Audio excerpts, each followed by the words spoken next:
One quick lap here, the Echelon track preview. You can see this is one of those sort of fantasy sci-fi sort of courses.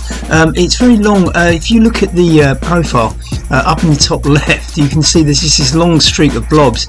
It's a track that just has two long straights and two very, very tight bends. So you get two skill practices here, a really hard workout towards your fitness, whatever, along the straight, and then you can practice your cornering skills on these very, very tight bends that you can see just in front of the start line on CADEsport.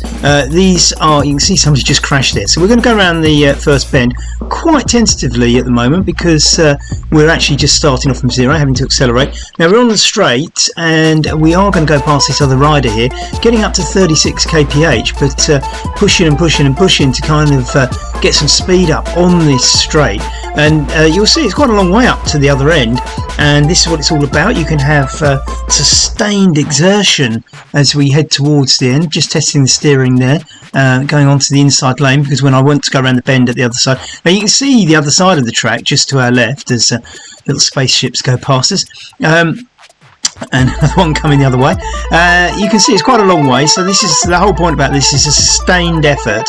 But what you need to do is just time your braking to get around the corner at the end without falling off. And this is going to be quite exciting because it's the two extremes, isn't it? You're going to have to go very, very slow around the tight bend. You can see the other side of the track's not very far away on the left there, so you're not going to have much of a turning circle to play with. Now, if you're not used to how the cornering works, if you look down in the bottom centre of your screen, you'll see the speedometer showing 45 kph. The green, up to the green, is how fast we're going. The white is spare capacity. Some of that white will fill in red on the bend. Now we're just coming up to the bend and we need to brake now to see where these lights on the side of the things. Just brake there and you'll see the needles just below the red. Looking good, looking good, looking good, but not good enough. Needed to tap the brake there a little bit more just at the end of that bend. Nearly got round it, but not quite. So I suffered the crash penalty. Now we're only going around this once, so I've got one more chance to prove that I can get around the bend without falling off. But first we've got to launch our way up this straight, going back down the other side now towards the finishing line. Finishing line is at the end of the bend, remember. So it's 40. We're going slightly slower, I think, than we were the other time. So 40 kph, a little bit slower. I think we were doing faster before. Obviously tiring out a little bit as we go along this straight. Very sci-fi environment, as you can see from the graphics, and as entertaining as they are.